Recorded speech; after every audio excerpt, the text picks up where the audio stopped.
Graça e paz. Aqui.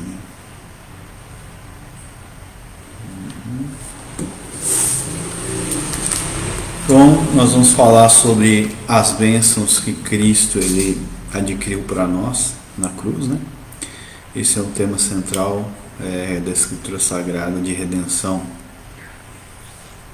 Redenção, ela é entendida, né, como resgate, como aquele pagamento pela libertação de um escravo ou pela compra de um escravo.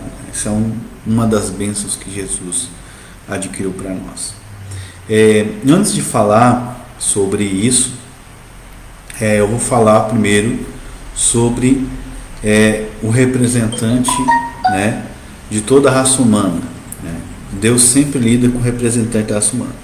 Então essa doutrina é chamada de o representante federal, que é Adão, o cabeça federal, que Adão é o representante da raça humana caída e Cristo é o representante dos eleitos, ou doutrina da solidariedade, como John Murray chamava. Enfim, Deus ele lida conosco a partir do nosso representante. Como todo o corpo está ligado à cabeça, né? Então cada indivíduo da raça humana ela está ligado, né, ao seu cabeça, A Bíblia diz que em Gênesis o homem caiu, Adão caiu, e Paulo fala em Romanos no capítulo 5, nós vamos ler agora, que esse pecado de Adão ele foi imputado a toda a raça humana, de maneira que ele é imputado agora soberanamente por Deus, né, na raça humana. Não se trata só de algo que é passado geneticamente ou com essa visão científica, mas é uma imputação soberana desse pecado original. E Paulo vai lidar com isso em Romanos, no capítulo 11. Então ele vai falar o seguinte, lá no versículo 12: portanto, assim como o pecado entrou no mundo por meio de um homem, e por meio do pecado a morte, assim também a morte alcançou todos os homens, porque todos pecaram. Então, a primeira consequência desse pecado aqui em Romanos 5, 12, ele entrou no mundo a morte. E nós podemos ver que todos os homens são pecadores, né? Também pelo fato de que todos os homens morrem. A morte entrou no mundo por Adão. E o pecado está sobre todos os homens, porque todos os homens morrem. Todos os homens, então, foram atingidos pelo pecado de Adão. Desde o nascimento. O salmista fala no Salmo 51 que ele foi concebido em pecado. Salmo 51, versículo. Essa é a doutrina do pecado original, né? É a doutrina bíblica. Muitas pessoas negam essa doutrina, mas ela é uma doutrina fundamental. É que a gente vai estudar aqui. Eu vou deixar esse vídeo salvo. Fazer esse vídeo, vou deixar lá. Mas o foco do vídeo não é a depravação total, ok? Só estou para introduzir a redenção. É necessário falar sobre essa extensão do pecado. Então lá no Salmo 51, no versículo 5, Davi vai dizer: olhe, na minha versão Reina Valéria está assim: que na maldade fui formado e em pecado minha mãe me concebeu. Romanos 51, 5. E vários outros textos vão falar que o homem então ele nasce, né, já em pecado, foi concebido em pecado, e a morte então é o efeito desse pecado, tanto a morte física como todas as doenças que vêm por causa do pecado, como também a morte espiritual, a morte eterna. Apocalipse capítulo 20, versículo, vamos lá, só para a gente introduzir essa questão. Então, esse primeiro ponto, onde o pecado original nos atinge, né? A morte. Apocalipse 20, vamos ler do versículo 5 em diante. Mas os outros mortos não tornaram a viver até que se cumprissem os 1000 anos. Esta é a primeira ressurreição. Feliz e santo é aquele que tem parte na primeira ressurreição. A segunda morte não tem poder sobre eles, mas serão sacerdotes de Deus e de Cristo e reinarão por 1000 anos. Aí vai. Tá, aqui a segunda morte não tem poder daqueles que participam da primeira ressurreição. Mas então, alguns pensam que a segunda morte seria o extermínio total da alma da pessoa, mas não é. Em Apocalipse, lá no versículo 11 em diante. Vi um grande trono branco e aquele que estava sentado nele, diante do qual fugiram o céu e a terra, não se encontrou qualquer lugar para eles. Vi os mortos grandes e pequenos em pé diante de Deus, e os livros foram abertos. E outro livro foi aberto, o qual é o livro da vida, e foram julgados os mortos pelas coisas que estavam escritos no livro, segundo as suas obras. E a morte e o inferno foram lançados no lago de fogo. Essa é a segunda morte. E aquele que não foi achado no livro da vida foi lançado no lago de fogo. Então a segunda morte é ser lançado no lago de fogo. Não significa destruição total, porque lá no versículo 10 é dito assim: o diabo que os atormentava foi lançado para o lago de fogo e enxofre, onde estavam a besta e o falso profeta, e serão atormentados de noite pelos séculos dos séculos. Então, a morte qual Adão imputou todos os homens é a morte espiritual, a morte física e também espiritual.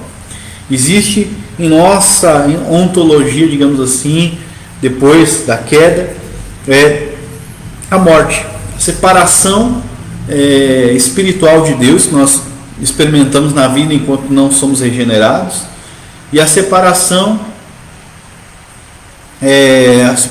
física, né, quando nós morremos, né, nosso corpo, enfim, e depois então a destruição eterna, que seria ser separado de Deus para sempre, e não a aniquilação, mas sim sofrer a punição eterna. Então, portanto, assim como o pecado entrou no mundo por meio de um homem, quem é esse? Adão, né? E por meio do pecado a morte, assim também a morte alcançou todos os homens. Pois antes da lei havia pecado no mundo, mas o pecado não é imputado onde não há lei. Contudo, reinou a morte desde Adão até Moisés. Então, algumas pessoas acham que Deus não punia as pessoas com juízo e fogo do inferno antes de Deus mandar a lei, o evangelho, mas Paulo está dizendo aqui que mesmo assim a morte reinou desde Adão até Moisés. Ou seja, o pecado original continuou funcionando, né? A imputação do pecado de Adão sobre todos os homens. Não é a lei que trouxe o pecado à tona, a lei de Moisés, né? Mas sim o pecado já existia, mesmo para aqueles que não tinham a lei. Então vamos lá. Contudo, reinou a morte desde Adão até Moisés, mesmo daqueles que não pecaram a maneira de transgressão de Adão, qual figura o que viria. Mas com o dom não acontece com a transgressão, porque se pela transgressão de um só muitos morreram, muito mais a graça de Deus e o dom da justiça pela graça de um homem, Jesus Cristo, abundaram sobre muitos. Então, aqui nós temos aqui uma comparação de Adão e Cristo. Vamos continuar. E com o dom não acontece como aquele caso de que um pecou, porque certamente o juízo surgiu de um só pecado, resultando na condenação. Mas o dom surgiu de muitas transgressões, resultando na justificação. Porque se pela transgressão de um só a morte reinou por esse, muito mais reinarão em vida os que recebem a abundância da graça e o dom da justiça reinarão por um só, a saber, Jesus Cristo. Assim, pois, como pela transgressão de um veio a condenação a todos os homens, da mesma maneira pela justificação, pela justiça, né, de um, que é Cristo, veio a todos os homens justificação da vida. 19. Porque assim como pela desobediência de um homem muitos foram constituídos pecadores, assim também pela obediência de um muitos serão constituídos justos. Mas a lei se introduziu para que o pecado abundasse, mas onde abundou o pecado, superabundou a graça. Para que assim como o pecado reinou pela morte, assim também a graça reine na justiça para a vida eterna, mediante Jesus Cristo nosso Senhor. Então, Paulo está falando aqui, como eu disse desde o princípio, sobre os dois cabeças federais da raça humana. Os dois cabeças da raça humana. Primeiro, o representante, que é Adão, de todos aqueles que estão fora de Cristo, obviamente, os não eleitos, e depois Cristo.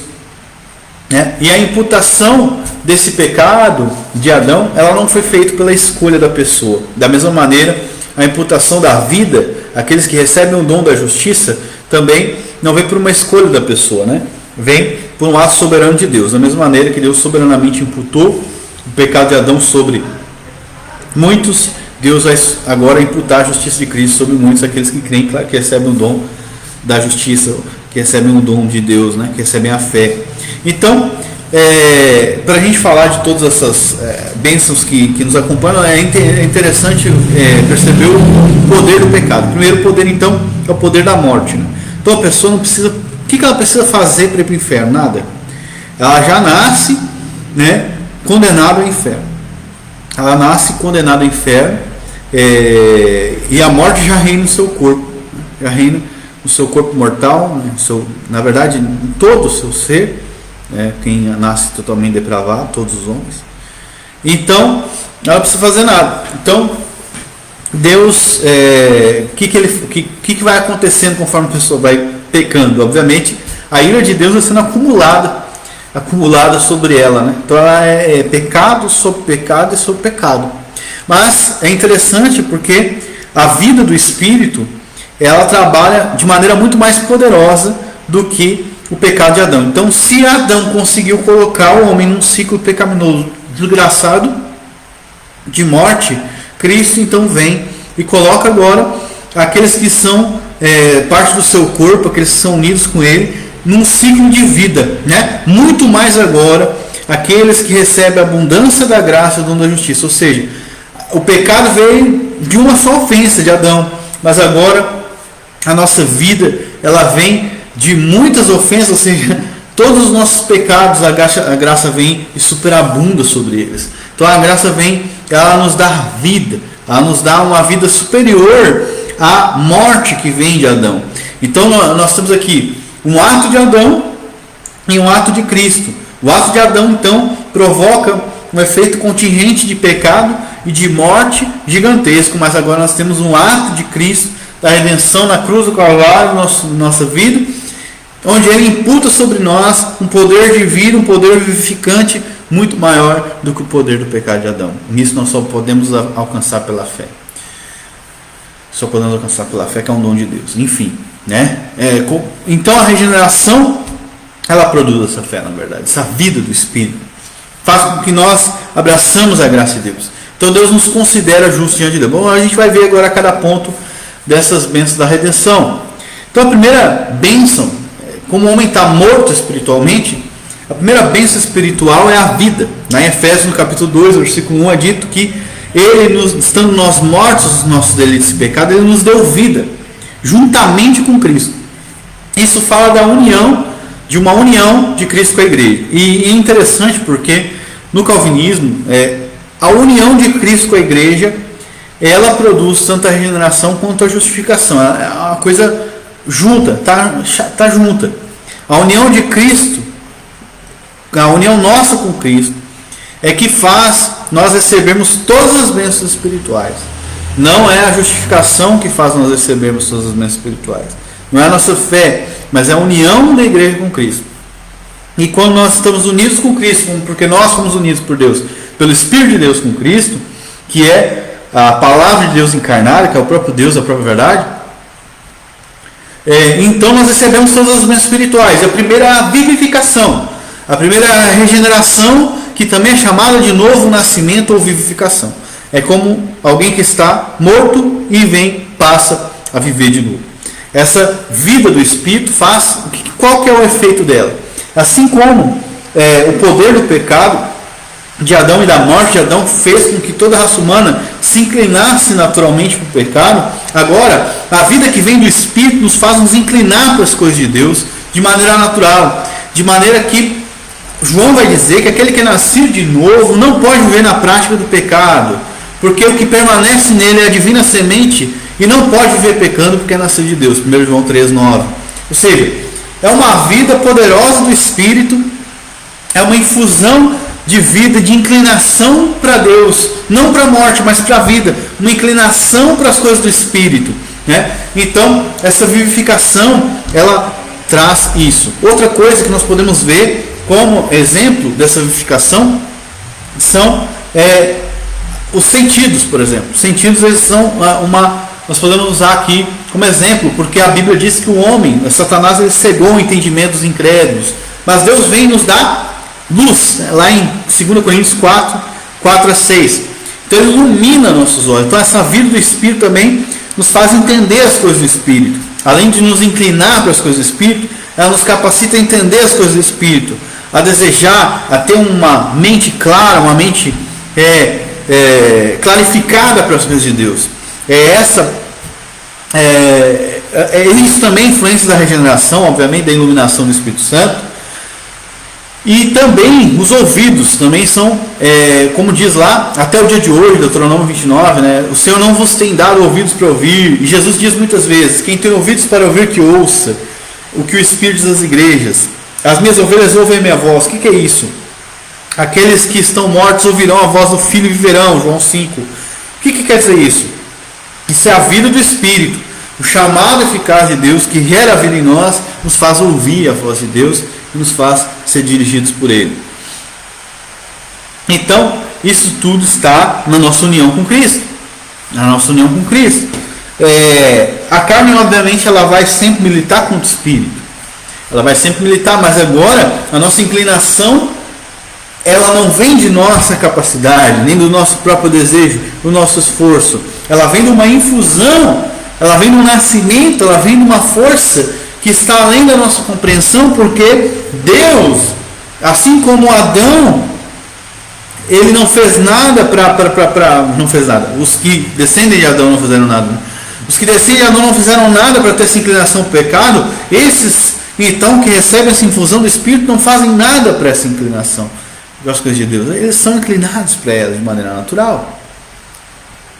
De maneira que Satanás, a Bíblia fala muito sobre ansiedade, porque a ansiedade é uma expressão da carne, mas é porque na nossa tranquilidade, na nossa paz, na nossa fé, nós temos a posição do Espírito, nós somos guiados pelo Espírito, é algo natural de quem nasceu de novo.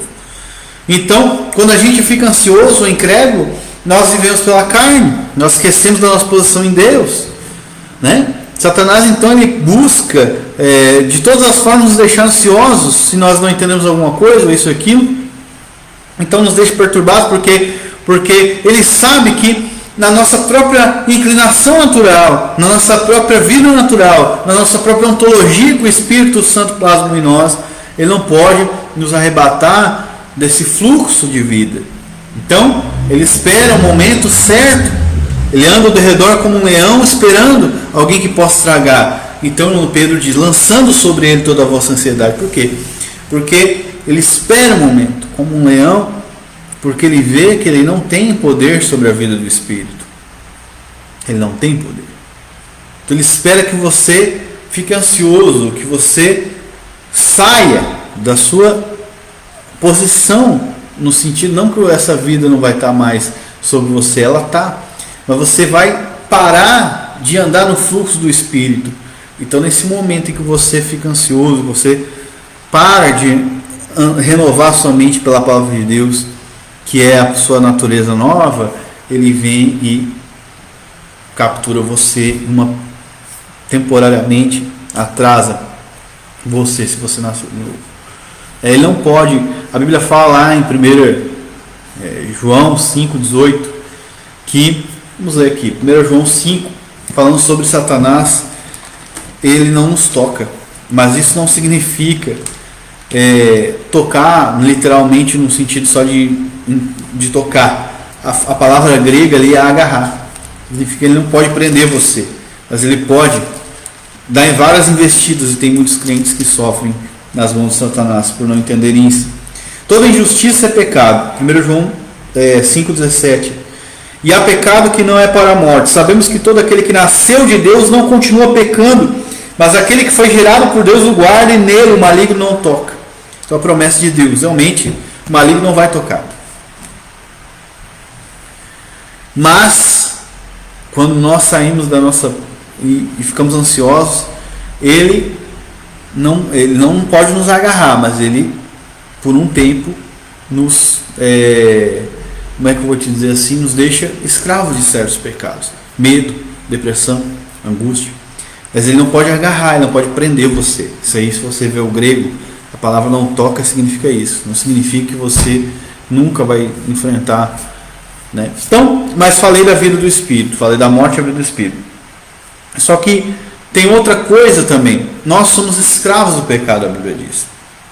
Paulo fala, a lei é espiritual, mas eu sou carnal, vendido ao pecado. E por que a lei é espiritual?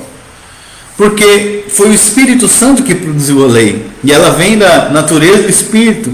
Essa que nos regenerou. E Paulo está falando, eu creio como homem regenerado. Muita gente diz que não, mas Calvino, John Murray, e eu quando leio a Bíblia eu vejo que é o homem regenerado ali. E Paulo fala, mas eu sou carnal, vendido ao pecado. Mas a lei é espiritual. Por quê? Ela vem dessa vida do Espírito. Eu não consigo cumpri-la, né? Se você fala para não fazer, é aí que o meu corpo, aí que minha mente, aí que meu corpo, a minha carne vai trabalhar com todo o poder para que eu faça o que a lei proíbe. Porque a lei é espiritual, mas eu sou carnal. Então ele fala aquela frase: miserável homem que sou, quem me livrará do poder dessa morte? Ou seja, é o corpo, né?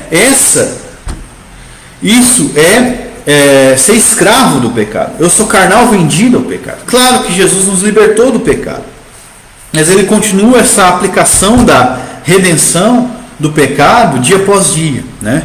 Dia após dia ele vai nos libertando do pecado. Isso aí é uma obra gradual que, junto com a santificação, a aplicação da redenção é algo que é contínuo. Ele vai nos libertando. Então você não tinha luxúria, quer dizer, você tinha luxúria, Deus começa a libertar você disso. Depois você descobre justiça própria. Por quê? Porque agora você não tem luxúria, então você julga o outro que está lutando contra a luxúria. Então você tem essa justiça própria e você vai lutar contra esse pecado. E assim vai, assim vai. Por quê? Porque você não é perfeito, nenhum de nós é, né? Então, essa libertação do pecado, dessas manias e loucuras e besteiras que nós temos, ela é durante toda a nossa vida. Durante toda a nossa vida. E Jesus, claro, já nos libertou do poder do pecado. A gente não tem mais, o pecado não tem um domínio sobre nós, mas nós ainda temos as suas influências e resquícios, né, que nós vamos sendo libertados. Então a libertação, ela pode ser demonstrada como analogia do mercado de escravos, né? A palavra agorazo, exagorazo também, em grego, que é quando falam de libertação ou de redenção, era alguém que ia no mercado de escravos. Então essa pessoa ela comprava um escravo que estava lá escravizado e agora se tornava servo dela, escravo dela, né? Ou então ela libertava esse escravo, mas não é esse o sentido da Bíblia. O sentido da Bíblia é que você era escravo do pecado, escravo do pecado. Veio a justiça, veio Cristo e ele te comprou pela justiça. Qual a justiça? A justiça do Espírito. Aqui ainda não estou falando de justificação pela fé, estou falando da justiça que flui do poder do Espírito. É a justiça que vem do Espírito. Ou seja, a natureza da lei que o Espírito grava em nós. Então, ele liberta você do pecado e agora te faz escravo da justiça. Então, você não gosta de pecar. Por quê? Porque agora você é escravo da justiça. Antes você é escravo do pecado, agora é escravo da justiça. Então, existe, claro, um conflito em você, onde você sempre vai encontrar nos seus membros, como Paulo diz, esse poder lutando contra a lei do Espírito, do homem espiritual. Mas o Espírito sempre vai vencer, né? Pela fé, declarando a palavra de Deus, não pelas obras, não pelo que você sente.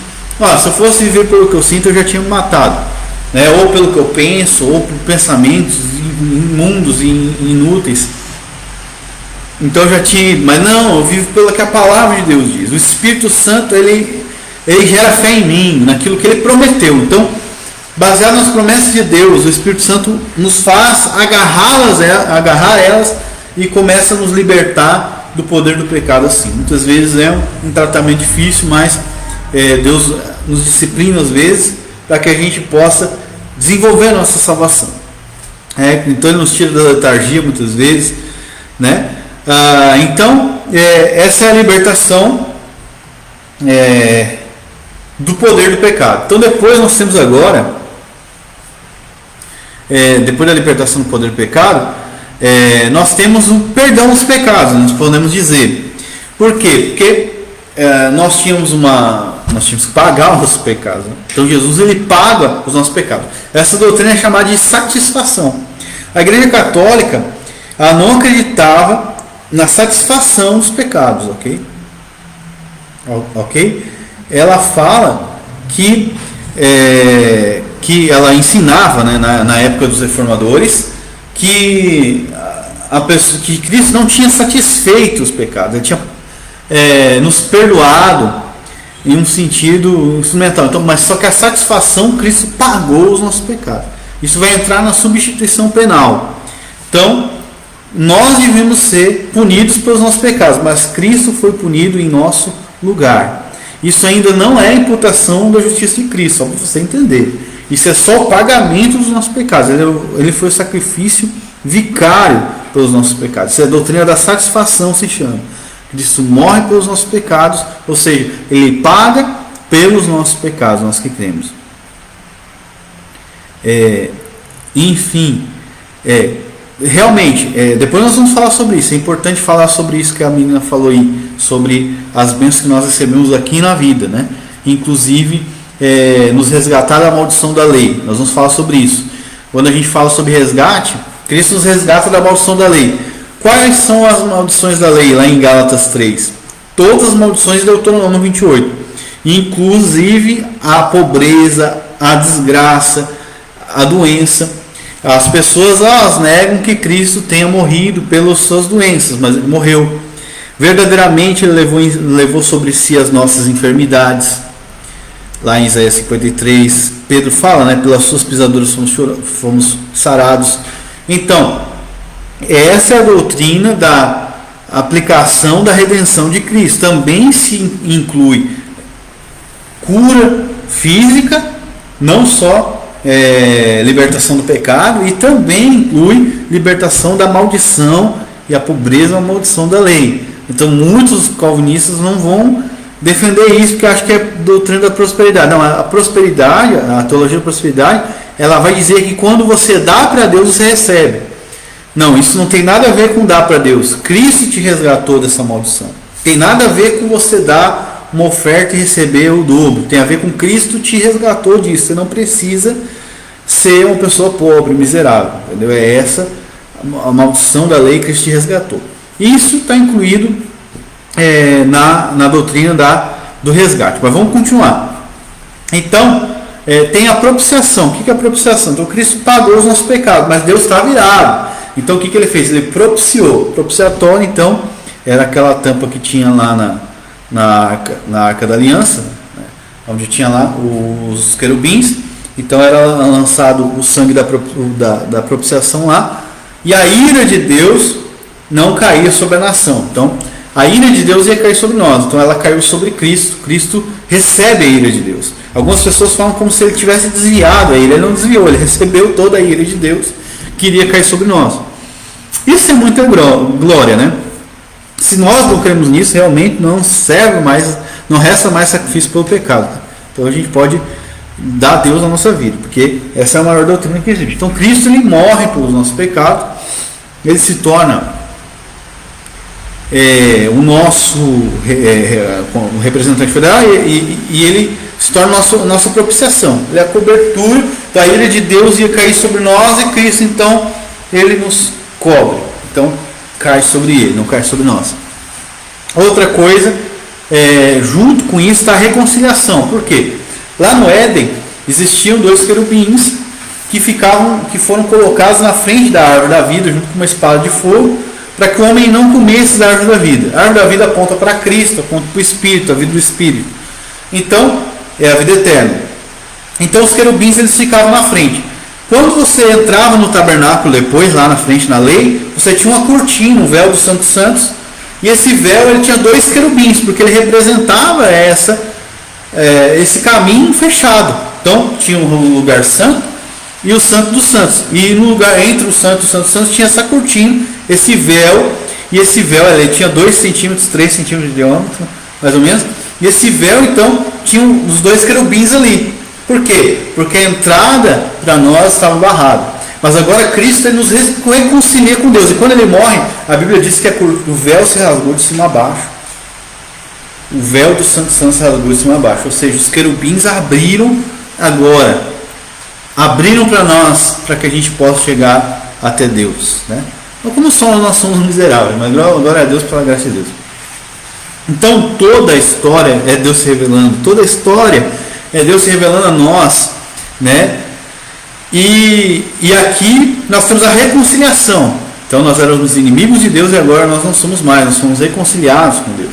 Depois nós temos a expiação, né, que a gente já falou sobre um pouco dela, que é o pagamento dos pecados.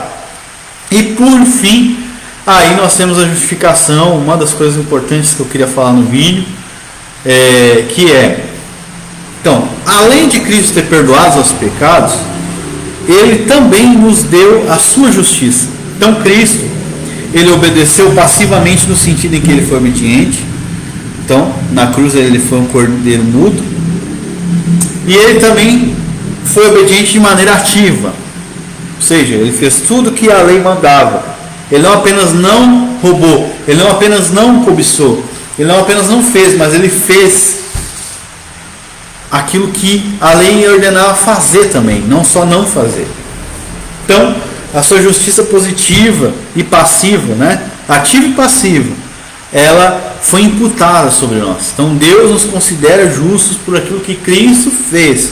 Então, Cristo obedeceu a Deus plenamente.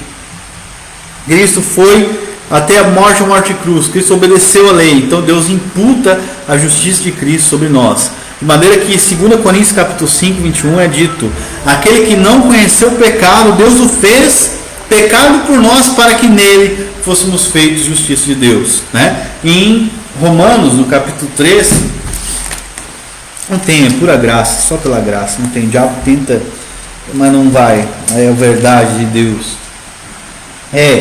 Vamos ver aqui, Romanos 3, no capítulo 20, no versículo 21. Mas agora, a parte da lei, manifestou-se a justiça de Deus testificada pela lei e pelos profetas. A justiça de Deus por meio da fé em Jesus Cristo, para todos os que creem nele, porque não há diferença, já que todos pecaram e estão destituídos da glória de Deus, sendo justificados gratuitamente por sua graça, mediante a redenção que há em Cristo, em quem Deus pôs como propiciação em seu sangue por meio da fé, para mostrar sua justiça, passando despercebidos a sua paciência os pecados cometidos anteriormente, com o intuito de mostrar nesse tempo a sua justiça, para que ele seja o justo, o que justifica aquele que tem fé em Jesus. Onde, pois, está a jactância? Ficou excluída por qual lei? Pelas obras? Não, mas pela lei da fé.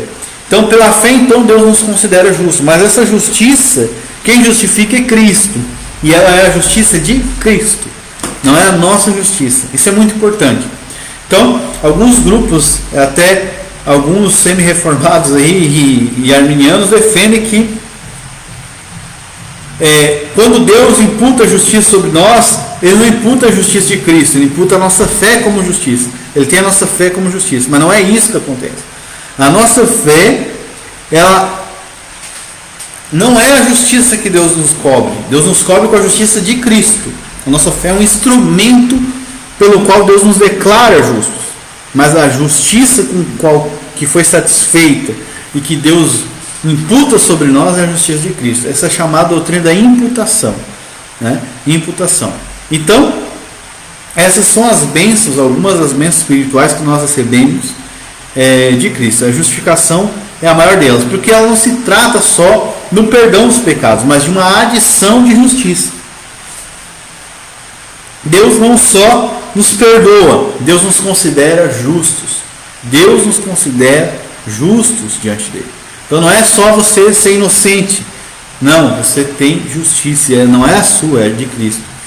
Né? Então, depois, juntamente com isso, nós temos a doutrina da filiação ou da adoção, que em grego é chamada de huiostesia. Huiostese. O que significa essa doutrina?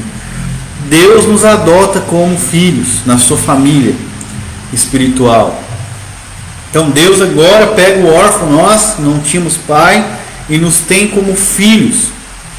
E agora nós somos filhos e somos herdeiros, herdeiros de Deus e co-herdeiros com Cristo.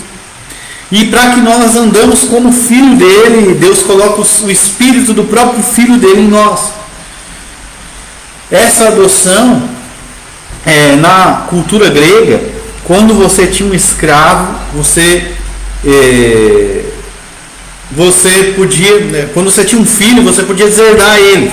Então seu filho foi lá e tentou te matar, você podia deserdar ele, não é mais meu filho, é um filho mesmo, né? O filho tentou fazer tal coisa, você podia deserdar, mas o escravo que você transformava em filho, você não podia deserdar, nunca mais. E essa é a filiação que a Bíblia descreve, entendeu? Deus não pode mais nos lançar fora, não pode mais. Por quê? Porque Deus nos adotou na sua família, nós éramos escravos e Deus nos fez filhos. Paulo lança a mão da ilustração do direito romano. Outra coisa interessante é que em Romanos no capítulo 8 é dito que Deus nos deu, eu já falei isso, o Espírito do próprio Filho, né?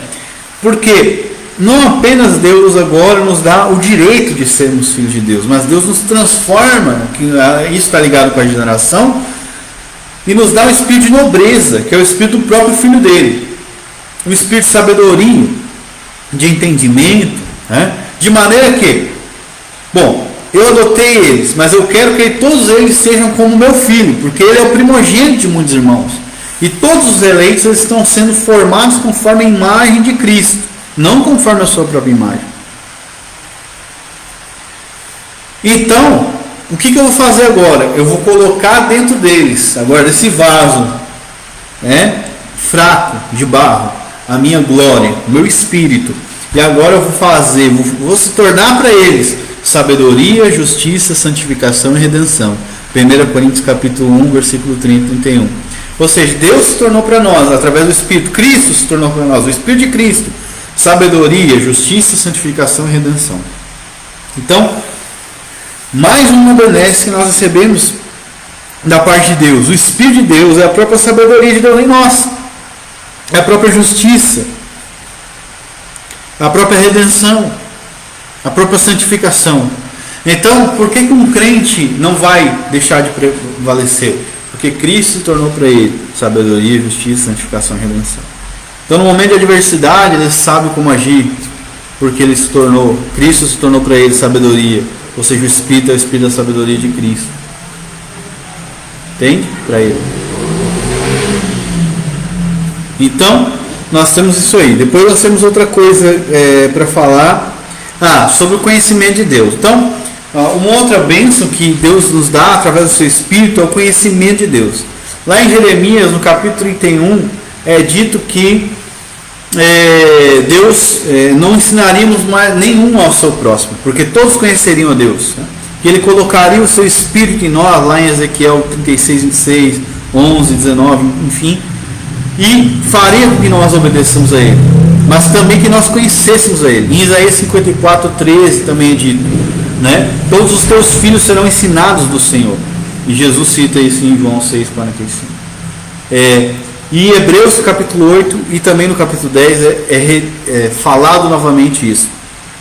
Então, o que é isso? Isso é aquilo que Deus fala lá em João, no capítulo 10, Jesus fala: as minhas ovelhas ouvem a minha voz e elas me seguem.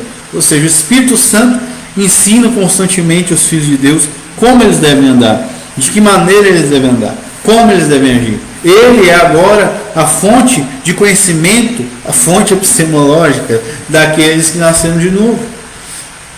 Então nós temos isso, ele ensina eles a verdade. Depois nós temos lá em 1 João 2, 20 e 27, do verso 20, né? Vocês têm a unção que vem do santo, e não necessitais que ninguém vos ensine, né? Assim como a unção que permanece em vocês é verdadeira e não é falsa, vos ensina todas as coisas. Então, o crente recebeu de Deus sabedoria, recebeu o conhecimento do santo, né? A prudência, recebeu a bênção espiritual da parte de Deus, que ele é a sabedoria de Deus, que ele recebeu essa bênção, essa sabedoria, porque é Cristo a sabedoria de Deus nele, né?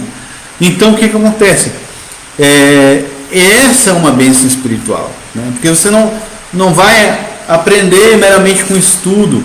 você vai aprender diretamente do Espírito de Deus o que você deve fazer. E Jesus fala isso, ele diz: quando vocês forem interrogados, não se preocupem com o que vocês vão falar. Por quê? Porque é o próprio Espírito que vai falar na boca de vocês. Então muitas pessoas querem saber o mistério, como se tornar um bom apologeta, como se tornar... Eu vou dizer, você já se tornou, porque o melhor apologeta mora dentro de você, que é o próprio Jesus Cristo, é o próprio Espírito de Deus. Ele é o melhor apologeta. Não existe outro apologeta melhor que ele. Não existe outro. Ele é o melhor apologeta, ele é o melhor defensor da fé, ele é o melhor mestre, né? Deus está dentro de nós, então não precisamos claro que é bom estudar. O que eu estou dizendo é que não existe um segredo. O segredo é Deus. Esse é o segredo da apologética boa. É você nascer de novo, você receber o Espírito Santo, você ser guiado por Ele, você ouvir a voz dEle, você saber responder quem te pergunta. Esse é o segredo, né, da apologética. Enfim, então, irmãos, esse primeiro vídeo, né, terminando aqui, falei ali um pouco sobre a questão da prosperidade também, que é importante isso, né? Que Cristo realmente ele morreu para nos resgatar da maldição da lei. E qual é a maldição da lei? Também é a miséria, né? Então muitas pessoas não pregam isso. Mas por quê? Porque elas acham que Deus ele só nos livrou do pecado, né? Lá no céu não vai ter doença, então o que interessa é a pessoa ser salva. A salvação é importante, mas Jesus não veio para nos dar morte, mas vida em abundância. Não veio para nos deixar depressivos, mas nos resgatar da depressão, do pecado, de toda a maldição da lei, toda a maldição do pecado, e nos capacitar, né? O que é a unção? O que é a unção do Espírito de Deus? É a capacitação do Espírito de Deus. O Espírito Santo nos capacita a ver a verdade, nos capacita a crer na verdade, nos capacita a defender a verdade, nos capacita cada dia a vencer o pecado e o diabo, né? Eu creio, e uma das coisas da grande glória de Deus é que quanto mais você foi afligido, vamos supor, em um momento da sua vida, mas você buscou a Deus em oração, o Espírito Santo te conduziu isso, buscar a Deus em oração, e parece que está tudo perdido, e de repente aquela vida do Espírito começa a subir dentro de você, e você começa a se renovar de novo, e você começa a ter força de novo como um leão. Por quê? Porque essa força não vem de você, ela não vem da carne, ela não vem da sabedoria humana, ela não vem da força humana, ela não vem do seu esforço próprio, ela vem do Espírito de Deus. E Deus está dizendo para você: eu sou Deus. Então, essa vida do Espírito ela tem a ver com a autoridade de Deus em nós, autoridade de Deus sobre nós, não só com a soberania de Deus, mas com a autoridade de Deus. Ou seja, nós queremos obedecer a Deus. O Espírito faz nós desejarmos obedecer a Deus. Ele faz nós vermos que nós não obedecemos a Deus como deveria. Ele faz nós vermos como nossa carne é ruim, mas desejar melhorar, desejar vencer o pecado, desejar vencer a opressão, desejar vencer a obsessão, desejar vencer a justiça própria, desejar vencer o desânimo, desejar vencer a desculpa. Nós damos desculpa para não fazer as coisas. Sua esposa pede para você ir no mercado, você não vai. Acontecer comigo. Sua esposa pede para lavar a louça, você não faz. Você dá desculpa. Você está pensando, o que eu estou pensando é uma coisa, eu estou fazendo uma coisa muito mais importante. Mas você vive nesse mundo, você vive para servir os outros. E essa é a vida do Espírito. E isso não é uma coisa que você aprende em seminário. Isso o Espírito de Deus vai trabalhar em você, vai trabalhar em cada um de nós. A servir, né? Deus não quer só uma pessoa com a mente desse tamanho, com a cabeça explodindo. Deus poderia dar revelação toda para quem Ele quisesse, mas Ele quer que você obedeça. Ele quer que eu obedeça, Ele quer que eu obedeça a Ele. E é a coisa mais difícil, porque nós somos carnais em do pecado. E nesse conflito de querer obedecer a Deus, é que o Espírito faz com que nós cresçamos, faz com que nós abandonamos a desculpa, que nós crescemos em fé. Então a pessoa chega, tem a pessoa que está doente. Qual a primeira coisa que ocorre na sua mente? Se Deus quiser, Deus vai curar. Ou coisa do gênero. Mas quando você é uma pessoa predisposta, cheia do Espírito de Deus, não, vamos orar, Deus vai curar, você vai ser o primeiro a impor as mãos sobre ela. Você vai ser o primeiro a falar coisas boas para essa pessoa. Porque você está cheio do Espírito de Deus. Você é como Estevão. As pessoas não podem resistir a você. né, por causa do poder do Espírito Santo. Então, eu quero que você ore por mim, vou orar por vocês aqui. Vou orar agora. Pai, em nome de Jesus, obrigado, Senhor, pela vida das pessoas que estão ouvindo aqui, obrigado pela minha vida. Eu sei, Senhor, que o Senhor está sobre minha vida e da minha casa. Eu não sei o que vai acontecer no dia da manhã, basta cada dia o seu mal, mas eu descanso no teu poder e na tua glória. Eu te peço, Espírito Santo, para que a tua vida, Espírito Santo, a tua vida, a tua fé, a tua força, o teu poder, a tua sabedoria, a tua justiça, venha sobre a nossa vida, a vida de todos que estão aqui ouvindo essa palavra agora. Venha fluir diretamente do trono do céu, diretamente de Cristo. Nós possamos ver nosso lugar acima de todos os principados e potestades, assentados juntamente com Cristo nos lugares celestiais, que nós possamos ver isso. Deus, muitas pessoas têm sofrido nesses dias por causa de falta de dinheiro, por causa dessa pandemia. Deus muda totalmente o quadro em nome de Jesus. Sim, Senhor, nós ainda estamos nesse mundo, mas o Senhor está conosco. Senhor, em nome de Jesus, toda a resistência de Satanás vai ser quebrada. Nós possamos ter fé, Deus, que as pessoas que estão procurando emprego possam alcançar. Mexe na economia do nosso país, dos outros países, Senhor. Coloca tudo, Senhor, na paz. Paulo disse que nós devemos orar para ter paz e tranquilidade. Que essa é a tua vontade, Deus, e nós oramos. Nós queremos ter uma vida tranquila e sossegada, como Paulo diz em 1 Timóteo capítulo 2. Uma vida tranquila e sossegada, e nós queremos ter prosperidade na nossa vida, felicidade, em nome de Jesus. Amém, irmãos, amém. Vou deixar esse vídeo salvo aqui, que Deus abençoe vocês, boa noite, amém.